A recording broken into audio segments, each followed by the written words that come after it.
नमस्कार आणि स्वागत आहे विद्यार्थी मित्रांनो, मी प्राध्यापक रवी शेळके आपल्या सर्वांचे शिक्षश्री एज्युकेअर या प्लॅटफॉर्म मध्ये मनपूर्वक स्वागत करतो। विद्यार्थी मित्रांनो, आज आपण महत्त्वाच्या विषयामध्ये हात घालतोय, ज्यामध्ये प्रामुख्याने विद्यार्थी मित्रांची अनेक दिवसांपासून एक महत्त्वाची विचारणा होती, ती म्हणजे सर यावर्षी सुद्धा व्हॅलिडिटी सर्टिफिकेट सादर करण्यासाठी मुदतवाढ मिळेल का? तर होय, नक्कीच 2 जुलै रोजी शासनाचा जी.आर. आलेला आहे आणि त्या माध्यमातून कास्ट व्हॅलिडिटी सबमिट करण्यासाठीची मुदतवाढ मिळालेली आहे। परंतु विद्यार्थी मित्रांनो, हा व्हिडिओ तुम्ही शेवटपर्यंत बघा, कारण व्हॅलिडिटी सबमिट करण्यासाठी कुठल्या प्रवर्गासाठी मुदतवाढ मिळाली हे बघणं अत्यंत महत्त्वाचं आहे।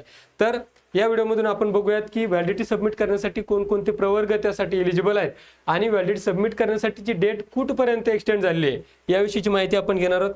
तर तुम्ही जी.आर. मध्ये पाहिल्याप्रमाणे हेडिंग या ठिकाणी आहे की सन 2026-27 मध्ये शैक्षणिक वर्षासाठी अभियांत्रिकी म्हणजेच इंजिनिअरिंग, मेडिकल आणि इतर व्यावसायिक अभ्यासक्रमांच्या प्रवेशासाठी जात वैधता प्रमाणपत्र सादर करण्यासाठी 6 महिन्यांची मुदतवाढ देण्यात आली आहे।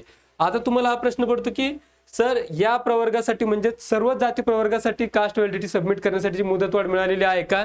तर नाही। विद्यार्थी मित्रांनो, या ठिकाणी बघा, शासनाचा जी.आर. आहे 2 जुलै 2026 रोजीचा शासन जी.आर. पारित झालेला आहे। तुम्हाला जर जी.आर. पाहिजे असेल तर डिस्क्रिप्शन बॉक्समध्ये जी.आर. ची लिंक सुद्धा दिलेली आहे। तर विद्यार्थी मित्रांनो, इथे तुम्ही बघू शकता, हा जो शासन निर्णय आहे, या शासन निर्णयानुसार राज्यात सध्या 2026-27 साठी सुरू असलेल्या या शैक्षणिक वर्षामधील शैक्षणिक संस्थांमधील म्हणजेच मेडिकल असेल, इंजिनिअरिंग असेल, फार्मसी, ॲग्रिकल्चर, नर्सिंग, फिजिओथेरपी या कोर्सेससाठी ॲडमिशन प्रवेश प्रक्रिया सुरू झालेली आहे आणि या धर्तीवरती फक्त आणि फक्त केवळ या ठिकाणी बघा, एससी-बीसी आणि ओबीसी या दोनच प्रवर्गातील विद्यार्थ्यांसाठी, मग ते मुलं असेल किंवा मुले असेल, या दोनच प्रवर्गातील विद्यार्थ्यांसाठी ही 6 महिन्याची मुदतवाढ देण्यात आलेली आहे।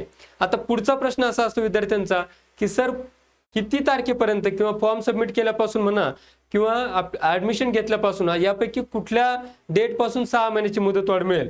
तर या ठिकाणी तुम्ही बघू शकता विद्यार्थी मित्रांनो, केवळ रजिस्ट्रेशन डेट पासून म्हणजेच प्रवेशापासून किंवा प्रवेशाचा अर्ज केल्याच्या दिनांकापासून 6 महिन्यापर्यंत मुदतवाढ देण्यात आली आहे। आता उदाहरण दाखल या ठिकाणी बघा, समजा एका विद्यार्थ्याचं रजिस्ट्रेशन, आता इंजिनिअरिंग प्रवेश प्रक्रिया सुरू झाली आहे आणि उदाहरण दाखल त्याने 20 जुलै रोजी त्या ठिकाणी प्रवेश निश्चित केला, तर 20 जुलै 2026 या तारखेपासून पुढील 6 महिन्यापर्यंत म्हणजेच पुढच्या 6 महिन्यापर्यंत त्याला 6 महिन्याची मुदतवाढ देण्यात येईल। 20 जुलै पासून पुढच्या 6 महिन्याच्या आतमध्ये तुम्हाला कास्ट व्हॅलिडिटी सबमिट करणं अत्यंत बंधनकारक आहे। तर विद्यार्थी मित्रांनो, हा व्हिडिओ तुमच्यासाठी अत्यंत महत्त्वाचा आहे। यामध्ये प्रामुख्याने निष्कर्ष सांगायचे झाल्यास ओबीसी प्रवर्गातील विद्यार्थी आणि एससी-बीसी मराठा असेल, मराठा, कुणबी मराठा या प्रवर्गातील विद्यार्थ्यांसाठी ॲप्लिकेशन फॉर्म भरल्यानंतर 6 महिन्यापर्यंत व्हॅलिडिटीसाठी मुदतवाढ मिळालेली आहे। म्हणजेच यावर्षी सुद्धा विद्यार्थ्यांनी काळजी करण्याची आवश्यकता नाही। तुम्ही ॲप्लिकेशन फॉर्म भरत असताना कास्ट व्हॅलिडिटीसाठीचं रिसिप्ट सुद्धा अपलोड करून ॲडमिशन घेऊ शकतात। आणि याही पलीकडे ज्या विद्यार्थ्यांनी अजूनपर्यंत अप्लाय केलं नसेल त्यांनी कास्ट व्हॅलिडिटीसाठी अप्लाय करायचे आणि आपलं ॲडमिशन कन्फर्म करायचे। ॲडमिशन प्रवेश प्रक्रियेसाठी आपल्याला काही मदत हवी असल्यास किंवा तंत्रयुक्त मार्गदर्शन हवं असल्यास आपण नक्कीच शिक्षश्री एज्युकेअरच्या दिलेल्या नंबरवरती संपर्क करा। आम्ही नक्कीच आपल्या मार्गदर्शनासाठी उपस्थित आहोत। थँक्यू।